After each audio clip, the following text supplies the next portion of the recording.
All right, boys and girls. Whew, man, what a day. As you can see, I'm on the road again, away from my beloved home in the mountains. But good evening, friends and neighbors, and welcome back to the Rabun County Rag, where the mountains talk and we listen. Man, I tell you what, I got asked to work on a site, and I'm here in downtown Atlanta, the heart of the beast. I'll tell you more about it later on. But the last of the fall leaves are hanging on like stubborn old timers who refuse to leave the porch before the conversation's done. There's frost in the mornings, wood smoke in the evenings, and that quiet stillness only late November can bring. Now, it's been relatively warm, but I can reminisce. Uh, before we before we settle in with the show, let's remember what binds us together. Now, I'd like to see some chats. I gotta, I'll tell you about it, but man, getting out and getting here and working long days but remember that thing that binds us together. We're a community of like-minded people with common interest in hunting, fishing, protecting our community, culture, families, and environment. We exchange ideas, resources, and information. So grab that cup, pull up a seat, and let's talk about life in these hills. Now, I'd like to talk about hunting and fishing, and I've done everything I can being on the road to get this thing going. And I'm looking at a couple different screens trying to keep track of screen health. And I finally got it figured out at home, but out here on the road, boy, it's doing it mobile. But I want to do it. I want to be out here and talking to my folks every Thursday at 6 o'clock. Now, next Thursday is Thanksgiving, and I promise not to put myself into a coma by eating too much. So I will be here next Thursday for the Thanksgiving edition of Rabun County Rag.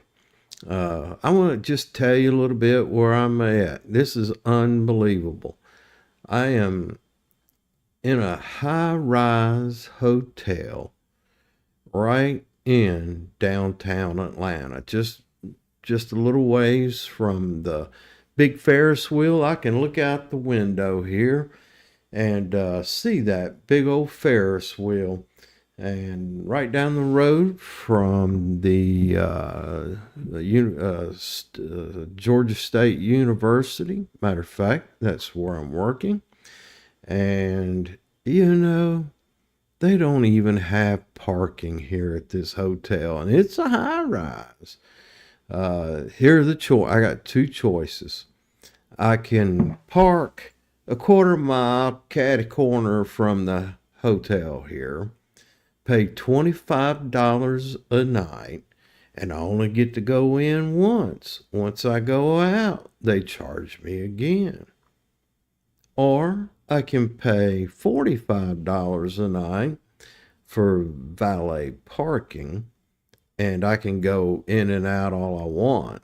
And it was a lucky thing today I paid for that valet parking, because I dadgum got all the stuff out to do this live stream, and I got in the room, set everything up, and I left the power cord in the HDMI to the second monitor in the truck.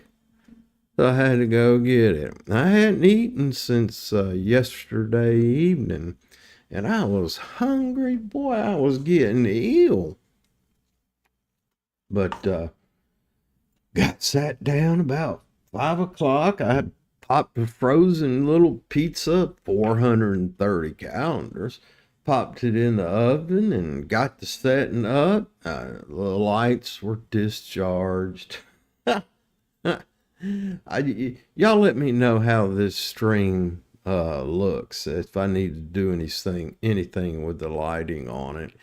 And the sound, I've worked real hard over the past few months trying to dial in the sound to get my scripting right and have a little background music. Well, I don't have any of that with me. I'm away from the home studio, so I got this travel studio, and man, I forgot how how differently this sounds. You can hear the bare walls in this room, and I can't get the lighting right. And anyway, here I am in the heart of the beast. I'm tired, you boys and girls. So, and I still got to write a safety meeting tonight in English and in Spanish. And heck, I've got to write 3 PTPs for those guys. I'm not going to be there next week. So I've got to I've written today's, but I've got to get 3 written for next week because I'm not going to be here. I'll be back in the home studio next week, but don't miss out on it next Thursday. But here I am. Somebody leave me a comment in the chat. Give me a chat and let me know how things are looking and sounding, and help keep me engaged. I really look forward to the day that we have high level engagement on this live stream. Anyway, let's see. It is 6:07. So we're going to go ahead and start talking about the hunting, fishing, and trapping report. The deer season update, mid-November rut action. Gun season's hitting its stride in Raven County, seeing strong rut activity, especially early mornings before the wind picks up. Reports around Dillard, Persimmon, and Warwoman say bucks are chasing hard and moving more during the daylight hours.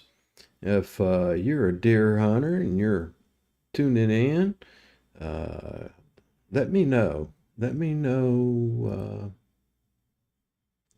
know what you're seeing out there.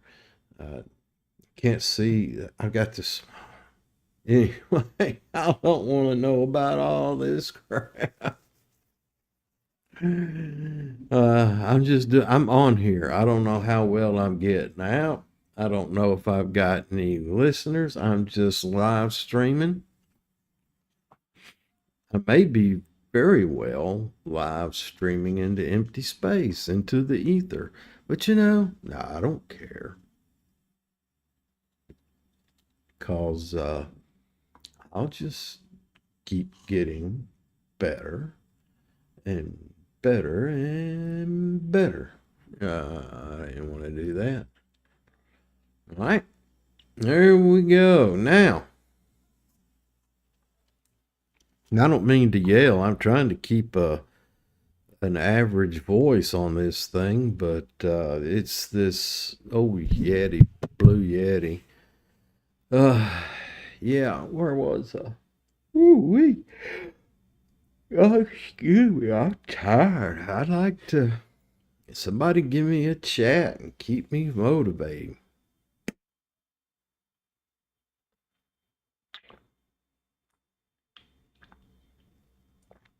I poured this cup of black coffee at 0500 hours this morning, and it's still almost full black coffee. Now, I want you to think about that. Black coffee.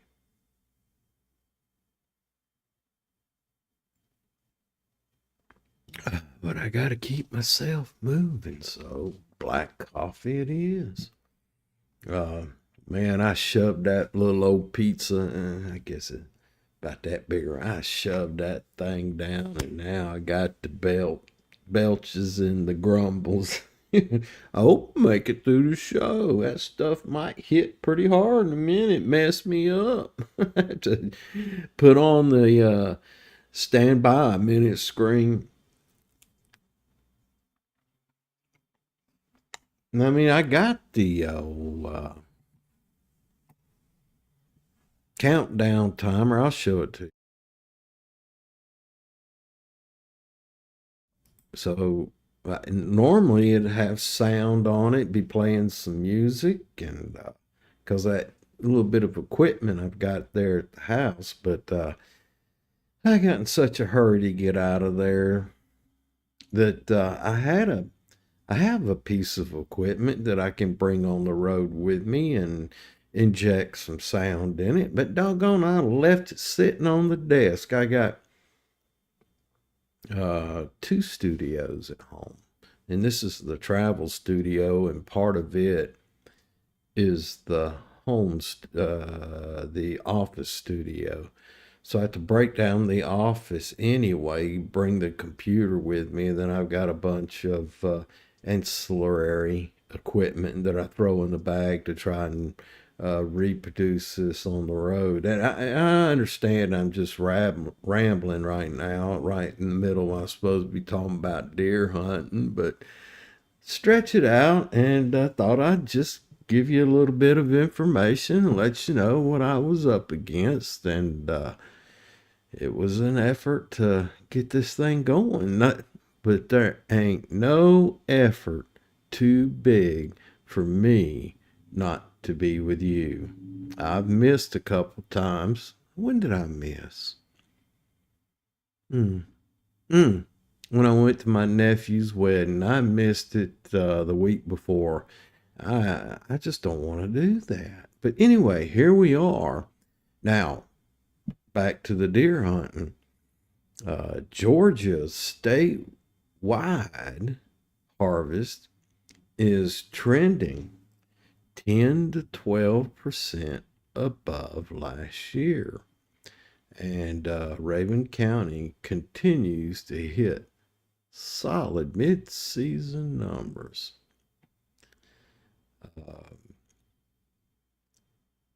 Late rut tips for our region. Now, I got this from reading some hunting literature and talking to some deer hunters, and they say things like hunt the funnels, saddles, ridge gaps, old logging roads. Had a report that the rubbing activity is heavy, so set up downwind of fresh rub lines.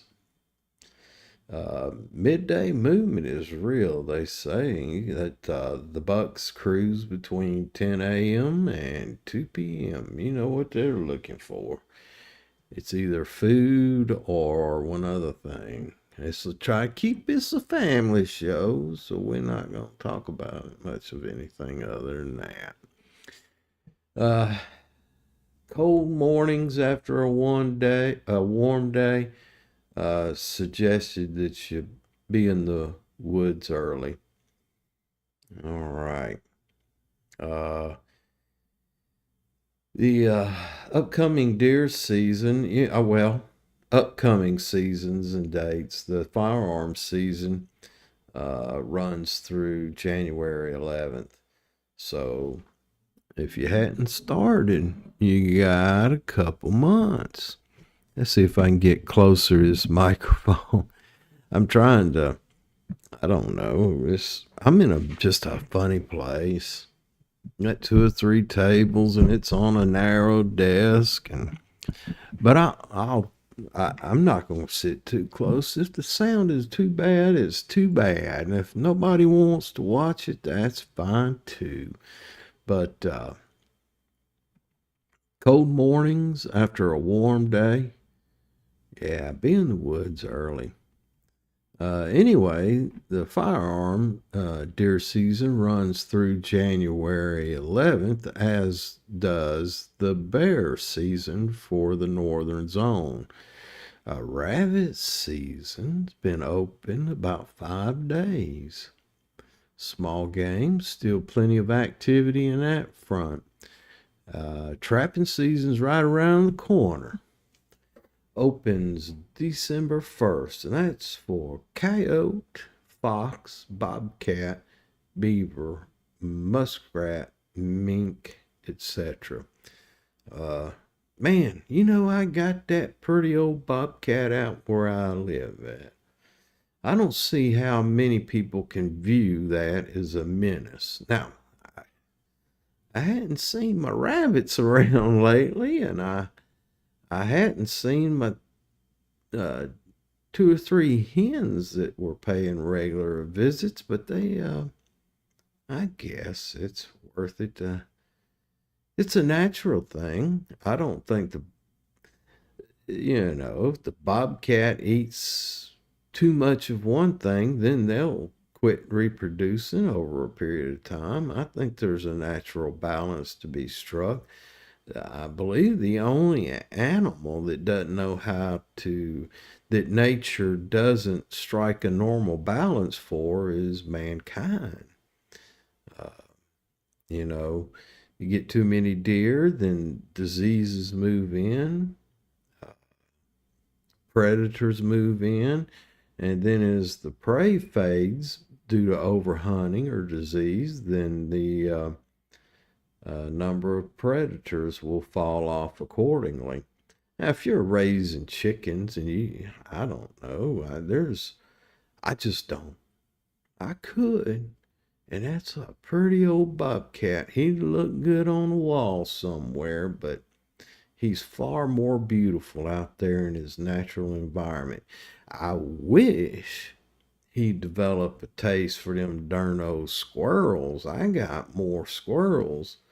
Man, good Lord. Out there in the evening, they're out there barking and whistling, trying to drum up some company. Uh, anyway, that's the way it's shaking out. Y'all touch bases with me. Let me know what's going on in your world. How's your hunting season going? Anybody going to do any trapping season this year? I'd be interested. Let me know how the small game hunts. Let me know how how the deer season's going for you. I'd really, really like to know. I would like to know how well your season is going. Anyway, here from the heart of the beast, downtown Atlanta, talking about hunting and fishing. It's around me. The only thing I got is a concrete jungle. I don't even want to leave my room, and that's all right. Tomorrow, if I can get all my work done, I'm liable to get out of here about 2 o'clock and be home by 4:30, depending on the traffic. And shoot, what's tomorrow? Saturday? I could get up and go fishing, or I can lay in bed and sleep. Right now, I feel like sleeping. I'm an early riser, and I can go pretty hard. I get up at 4:30, so it's not the fact that I get on the job site at 5:15, 5:30, meetings at 6, a safety meeting where we all gather together, stretch and flex, and then walk. And it's, I don't know how many square feet, maybe 200,000 to 300,000 square feet. It's multiple rooms, and got got a couple subcontractors there. I think today we had a head count of about 34, 35 people, and doing some asbestos abatement. Um, Doing some interior demolition, working with a great group of guys. Some of them a little green. They're gonna have to straighten up. They they're just.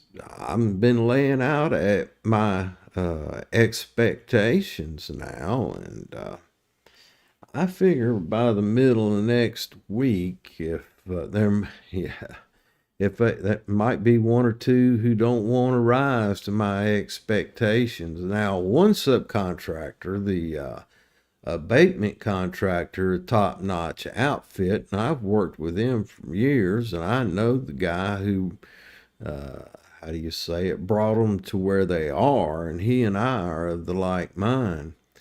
And so I'm quite comfortable with them. However, the other outfit, they're good guys now. Don't get me wrong. They're well intentioned. I don't think their training is where it needs to be, and I don't think that their leadership is where it needs to be. So hopefully, working with a more experienced contractor, they can get an idea of their level of professionalism and, take strides to try and match it. That's what I'm hoping, because I like to see a successful team. And I'll do anything to help them get there, but they got to participate. Anyway, that's enough about being in the heart of the beast. It is cold now. I think the weather's going to, I'll talk about the long-term forecast here in a minute, but I'm ready to do some trout fishing now. And here I am, probably going to be down here through December. Gummit. No wonder nobody wanted to do this job in downtown Atlanta. All the other safety guys, oh, well, I got something to do. My wife says she wants to get pregnant or whatever. Anyway, I enjoy getting out here and working with these guys. But anyway, next week I'm going to be off. I'm going to do that. Go trout fishing. The fish are cold-blooded. Their movement and activity is based on a metabolism that is more affected by the environment than is a mammal. So cold water slows trout metabolism considerably. But that's where a savvy angler shines. And here's some tactics that you can try, and I've done it. It's a technique called Euro nymphing. It's deadly effective in cold water. Keep your line tight and drift through those deep pools. You got to be all the way at the bottom, and you got to be able to feel that thing bounce off the bottom. And then the next technique that there's a part of the day, and the temperature variation doesn't have to be very big. It can be slight, from the sunshine not hitting the mountainside to the sunshine coming up on the mountainside. Say it's just between seeing your breath and not seeing your breath. But start casting into those sunlit seams first, because the trout, they know that light means warmth, and they'll gravitate to the warmth of those sunlit seams.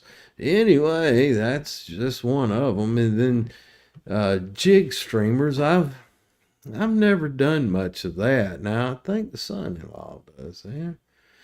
And some of the other boys, they'd be hitting them jig streamers, small micro jigs near the bottom. Tempt those old sluggish browns. Try and stick with a low vis line. that clear water demands fluorocarbon 5x or 6x. I fish with 4x. Uh, and and to be honest with you, if I fish a full day, I gotta change out that old 4 pound test. It just gets twisted, especially in the cold weather. And it'll quit casting. It ain't acting right and everything else. And I've got a couple different poles. I used to build them poles, and I've been thinking about building another one. I got one pole that I bet you is not an inch and a half shorter than another one. And that one is the same stiffness, but that one that is shorter won't cast as far as that one that's 1.5 inches longer. And the variations, other than the length, is of course the guide spacing. And so when you're casting that shorter line, it doesn't have as you can't impart enough energy in your back cast to get that bait, that fly, that rig out there as far. And it's a sad day when you're working with a twisted 4 pound test and a rod that just can't get it just across that small stream. And you know there's fish in there. And you go, I should have brought my other rod. And then other times it seems like it works against you. That's just part of it, boys and girls out there playing around. And remember, when you're fishing this cold water, slow everything down. Slow it down. Trout won't fish. Trout won't chase in water that's 42 degrees. They just ain't got it in them. They're not warm blooded. The temperature of the water controls their metabolism, and so it's a delicate balance they have to match. If they expend too much energy chasing a bait, then they could force themselves in a starvation position. So they it's somebody, you have to figure that one out. If you want to have a live stream and a chat where that's the focus, I'm into it. Just let me know. We'll talk about it. If y'all want to tie some flies when I get back, I can.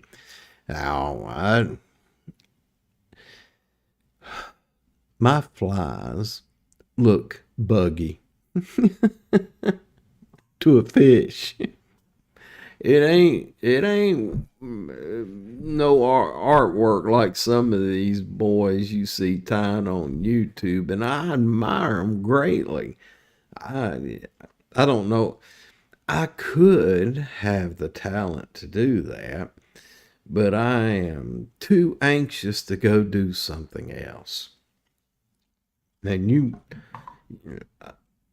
I tell everybody that trout fishing is a terrible disease, and I've been fighting it for a number of years. But them old boys that sit down and tie them flies and then fish them, and they spend a majority of their free time, if not all their free time, doing that, them boys are sick. They need some help. They have got it worse than I have. I love them. I can't see myself doing it. Now I could see myself eventually, as age chases me down, to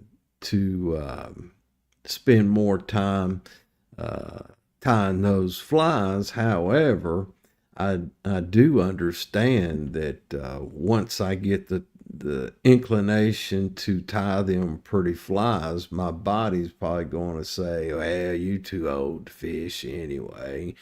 And I'll be tying flies and giving them away, just sitting at a desk. That the same way that and watercolor art and processing photos. It looks like I got a viewer. Hello there, viewer. Send me a chat. Just sitting here talking crazy stuff about fishing. Uh, Now, I can talk about a few of the hot spots that I've fished before. Tallulah River has never failed to satisfy my urge to catch fish. And I have fished it from clean up in the Nantahala National Forest all the way down to, I guess that's the Savannah River, wherever it runs. I've fished that thing all the way.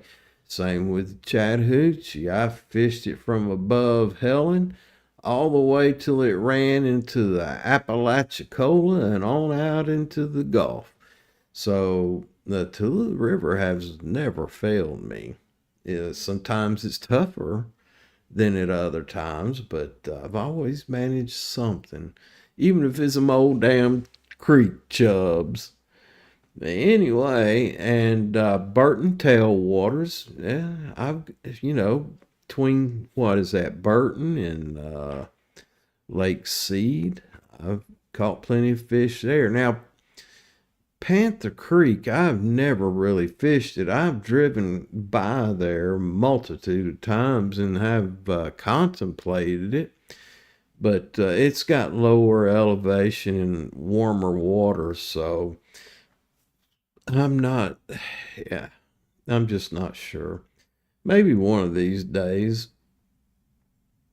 And Sarah's Creek, I have fished that a time or two. It's been a number of years. I need to try and plug that into the rotation this winter and make a trip up to Sarah's Creek and see if I can't find a spot. And then don't forget War Woman, Overflow. That's all. I've had some real exciting fishing up there on I guess I call it Overflow Road. Uh, anyway, uh, this is my time of year to fish, and all the leaf peepers have gone away, and the weather's a little uncomfortable for fishing. But anyway,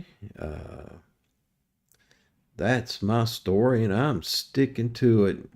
And now I should have put this section after the deer hunting, but you know, hunter safety.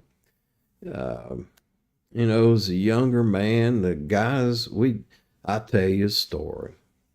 One time we was getting together, going hunting. We were guys in our mid to late 20s, and my duty was to pick up a couple cases of beer, and there might have been 5 of us or something, and I think I got 3 cases. We were going to be there, got there Friday night, going to stay for fish all day Saturday, stay Saturday night, cook on the fire, and shoot the breeze or whatever, and fish a little bit on Sunday morning, and then head back and get back Sunday evening and take care of stuff. So I might have been 4 cases of beer.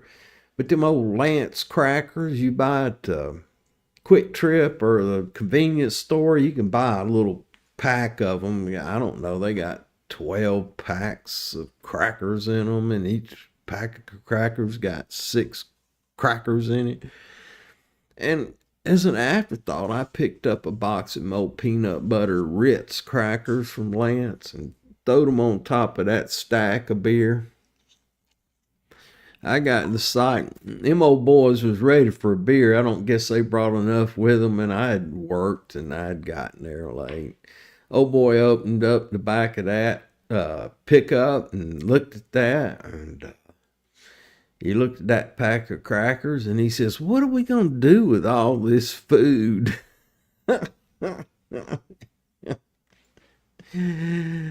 Anyway, that was the day. I don't even drink anymore. I ain't opposed to it. I just don't. Uh, but anyway, hunter safety, guys. Uh, the reason I told a story about the alcohol and hunting is a dangerous combination, especially if you don't have any self control. But this week, I want to talk about in hunter safety is cold weather safety and situational awareness. Now, me being a safety guy, I regularly talk about cold weather safety. And now, hypothermia can happen when the temperature is above freezing. You know, when you're out there and you're walking to the stand and you're climbing the stand and you get sweaty and then you get up in the top of the stand in the early morning, that Cornelius effect in the mountains and that wind starts blowing, that can be dangerous. So just make sure you know. If you're walking and you get a little warm, a little heated, take that coat off, wrap it around, hang it on your neck, or wrap it around your waist, uh, and keep a good temperature. And then when you get to your blind or your tree stand and you get settled in and you start cooling off, and then you can put that jacket back on. It might make a little noise, but it's better than suffering, because when you get that hypothermia, your mind's not all the way there. You'll mumble and stutter, and your reactions are slow, and you're trying to climb a tree stand and messing around with weapons, and it ain't. Just be careful. And a lot of people keep those little emergency heat packs. Some of them got electric socks. I've seen all kinds of things out there. But one of the best things I've seen, I think even the U.S. Forest Service issues those little foil blankets. And it doesn't take up much space. And if you get in trouble, that could be the difference between life and death. Uh, Also, your phone, make sure that thing's charged up. And then don't put it in an outside pocket, put it on the inside pocket so it stays warm. Uh, Cold kills batteries. So that's just another little hint. Uh, Anybody ever climbed a ladder and have your hands slip out of the glove? I have. So never climb a tree stand with gloves that don't grip. Uh, Cold hands are sloppy. Okay, you know what I mean if you ever been cold. And I guess one of the final hints for this evening about deer hunting is share your location with a buddy before you go into the woods. Your wife, your girlfriend, your mom, your dad, your brother. Say, I'm hunting in this area. I'm only going to be there for 4 hours. If you don't hear from me in 5 hours, send help. Okay? Because if you fall and hurt yourself and you can't walk and it's cold, you lay there in the woods, freeze to death. Now that won't happen. You too tough, right? Yeah, okay. Uh, old timer told me one time, he says, a warm hunter makes smart choices. A cold hunter makes quick ones. You get cold. uh, we had that snow early in November, and so I kind of queried about long range winter forecast, um, and the National Weather Service seasonal outlook shows that we're going to have colder than normal snaps in December and January, and with a higher chance of early season snowfall in the mountains. Um, If y'all have opened up them persimmon seeds, let me know what you saw. More than that, let me know why you opened them persimmon seeds and how you interpret them and who you learned it from. I tell you, I'd like to hear that. Uh, National Weather Service. I guess it's that old El Nino that's kicking up. Says be frequent shifts between warm spells and sharp Arctic drops. It says here that the winter would be reminiscent of the early 2010s blizzard pattern. We're not talking blizzards every week, but Raven County has higher ridges and could see above average snowfall, especially in January. Now, I don't know what your elevation is, but I'm at 2,200 feet.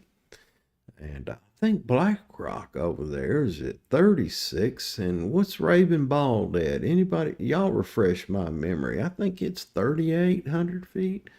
So, between 2,000 and 38, we might have a little more. And make sure you keep your firewood dry and keep your truck tires good. I looked at a tire on my truck today. That thing looked low. It don't look dangerously low. I'll get home this weekend and air them up and make sure they're good on air. And I do this. I keep a jacket hanging in the back of my truck, and I keep a plaid, red and black plaid wool blanket and folded up under the back seat. And I have been fishing where I decided to just camp out overnight in the truck. And brother, I don't know which is better, that old 0-degree bag I got or that wool blanket. Either way, if you put that wool blanket under you and cover yourself with that sleeping bag, you're in pretty good shape. Don't want to get up and go pee. It's too daggum cold till you're forced to. You got to make a decision. Do I pee my pants or get up and go pee? It takes a while to warm that old bed back up too once you get out and it's cold. I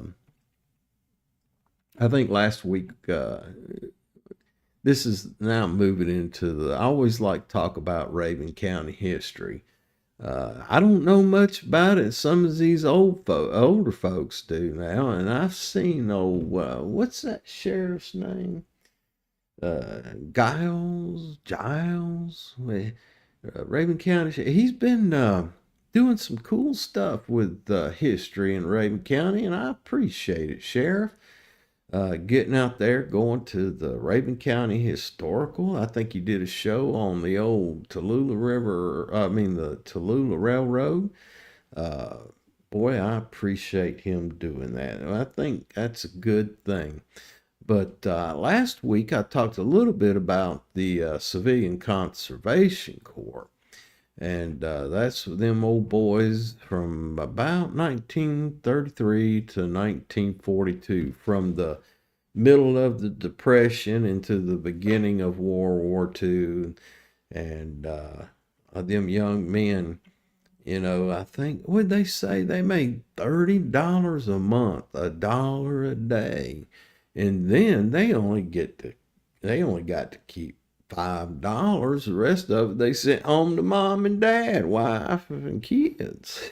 Them old boys living up there in the hill, and they built bridges, fire watches. They did great things, and they built the first roads to Black Rock Mountain. They built stone bridges and fire breaks. They're still used today, and you can see them. And don't forget the picnic areas and campgrounds and trails. And another thing they did is reforested entire slopes stripped by early timber companies. I've seen some old pictures of the South around Atlanta and up here, and these at one time the mountains were bare. It was had some scrub on it, but they had cut the trees and just left it bald. And I'm glad we have better forestry practices today. But anyway, the old CCC, they had a motto. Their motto was, "We can take it." And Rabun County is still living on their legacy. And I believe that we should continue to protect our environment. That's part of the mission statement for the Rabun County RAG. And another thing I like to talk about every week, and I try to mix it up or ask my digital assistant to mix it up, is Foxfire. Foxfire magazine, the Foxfire books, the Foxfire museum.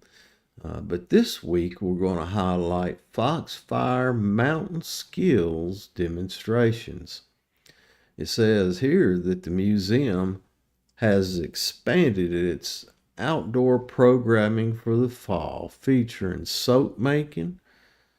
Lord, I use Ivory soap. I guess I could try some of that old soap. How to split rails for fencing, and traditional syrup production. And they have Appalachian storytelling on Saturdays. Now that sounds real good. Some of them old folks that get out there and read up and tell them Appalachian stories or any other kind of old storyteller. It sure is a fine art to telling stories. I sit here and talking to you trying to come up with a entertaining way to relay a story. But anyway, if you want to see how life was lived when mountain tough was simply everyday life, Foxfire might be the place to visit.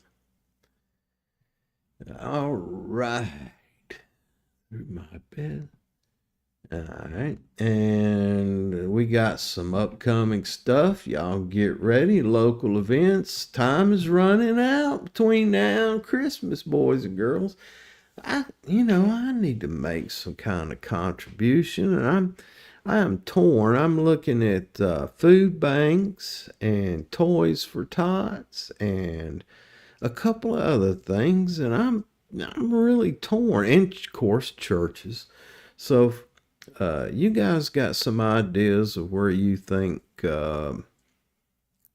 resources, money, would be best spent in this holiday season? I'm really torn.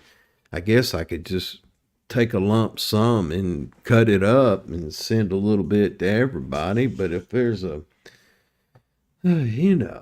think food and joy.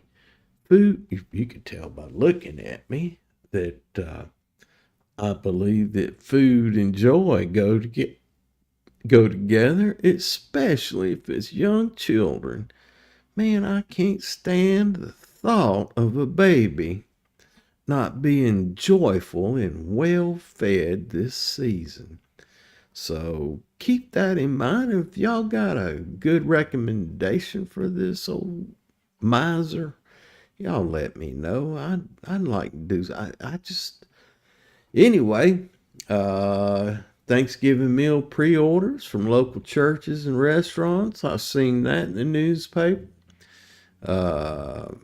Veterans recognition. I think that was a big hit up there at the Dillard House.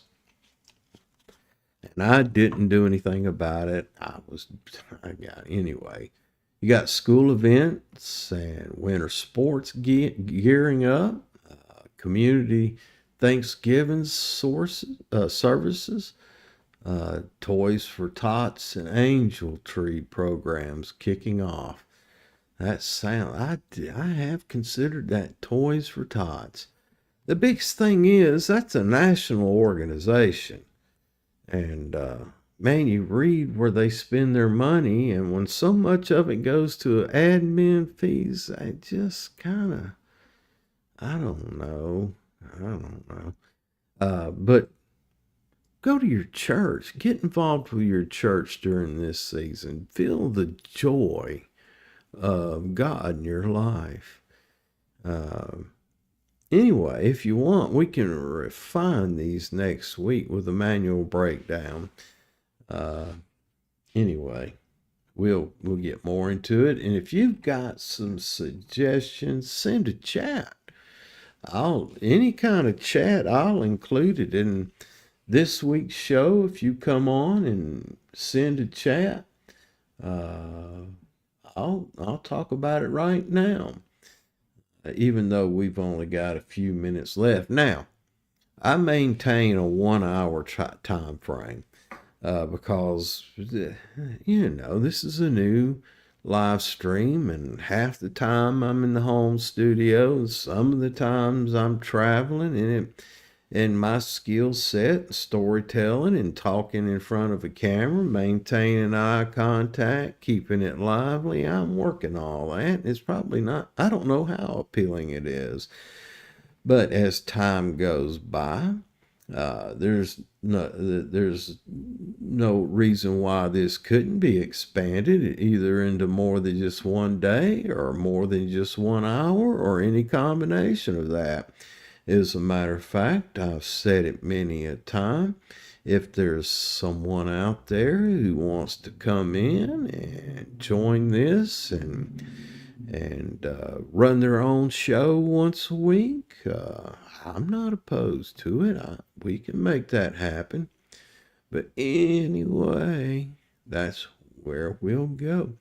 Uh, I try to find something funny. If you guys got some funny Appalachian chuckles, y'all pass it along. But my cousin said he saw a deer so big it had 2 zip codes. Nobody saw that deer but him. It's cold in Rabun County when the trout ask you to warm your hands before you pick them up. And old Grandpa, he says, Grandpa always said the best deer attractant was coffee. Not for the deer, but for him.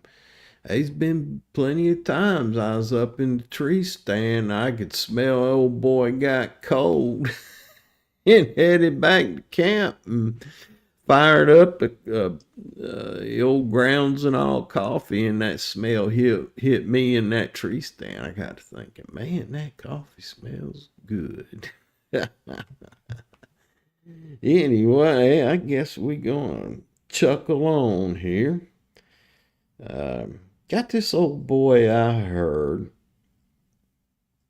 His name is Mossy Bones.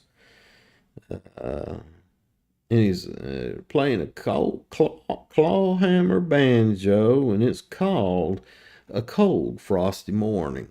Now, I can't play it all. I don't want to get no strikes or nothing like that, but I wanted to share with y'all old Mossy Bones. Maybe y'all can look him up and give him some hits on some views on the YouTube. He's got 161,000 views. I'd like to get him another 161,000 views. So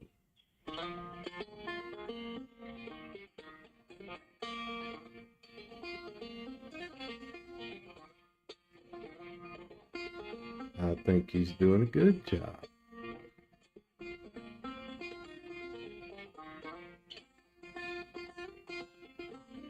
What that old bumper sticker say?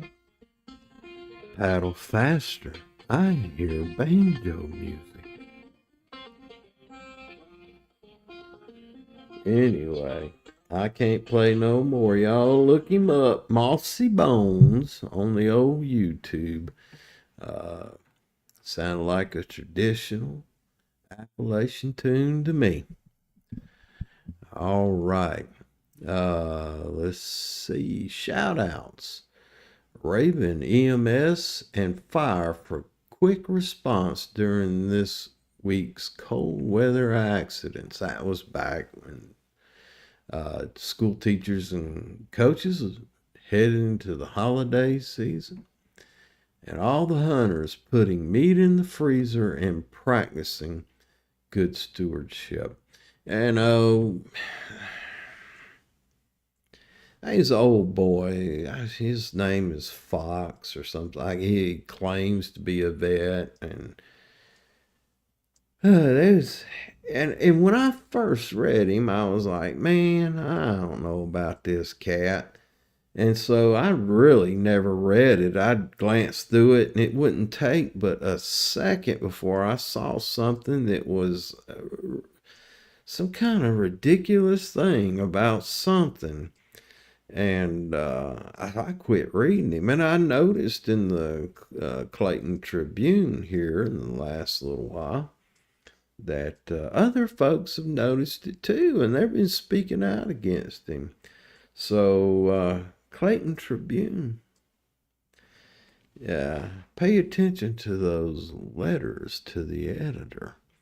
I've never written in one. I might do that sometimes if something gets close enough to me. Most time I just go, hey, live and let live, man. It don't make that big a difference to me as long as you ain't trying to tell me what I need to do. Anyway, oh Lord, we're running out of time. I had such a good time this evening. Also, let's shout out and for every volunteer preparing Thanksgiving boxes for families across the county. There's always someone less fortunate than you. I've seen people that I thought were shabbily dressed. Now, I'm fixing to tell you why I dress so shabby. But I've seen their hearts so big, and they gave. I mean, they really had. They gave more than I could give, and I know. Well, I thought that my lifestyle was far better than theirs, but anyway, what the hey. So before we give it up, so tell me, send me a chat. Let's talk about it. What's your go-to cold weather trick? Hunting, fishing, or just staying warm at the cabin? Share your best gear tips, tactics, or stories in the comments. Also, send me some pictures. My email address is right there. Send me some pictures of your deer or your trout catches or some snow on your ridges or your favorite CCC trail. And tell me who you are. Send me your pictures, and I would love to post that and share it with everybody. Anyway, we are running ridiculously out of time. Remember who we are. We're a community of like-minded people with common interest in hunting, fishing, protecting our community, culture, families, and environment. We exchange ideas, resources, and information. If you got something you don't want around no more and like to see if somebody else can use it, send me a chat. We'll post it. We'll mention it. If there's something you're looking for, maybe you want a special kind of pumpkin or something, somebody out here in this audience may very well have that.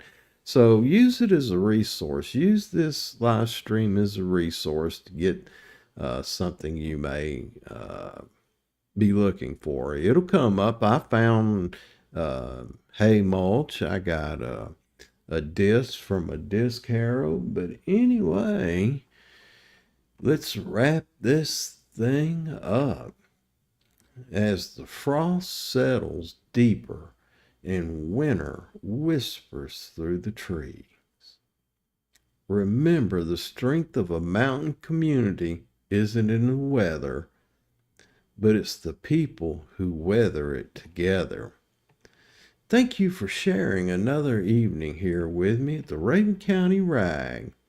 And until next week, keep your boots dry, your fire warm, and your hearts grateful. And this is Bubba, and I'm signing off from the mountain, well, from Atlanta, where the mountain, wishing he's in the mountains, where the stories never freeze. And until we see each other again, as always, have a grateful day, and we'll see you next time.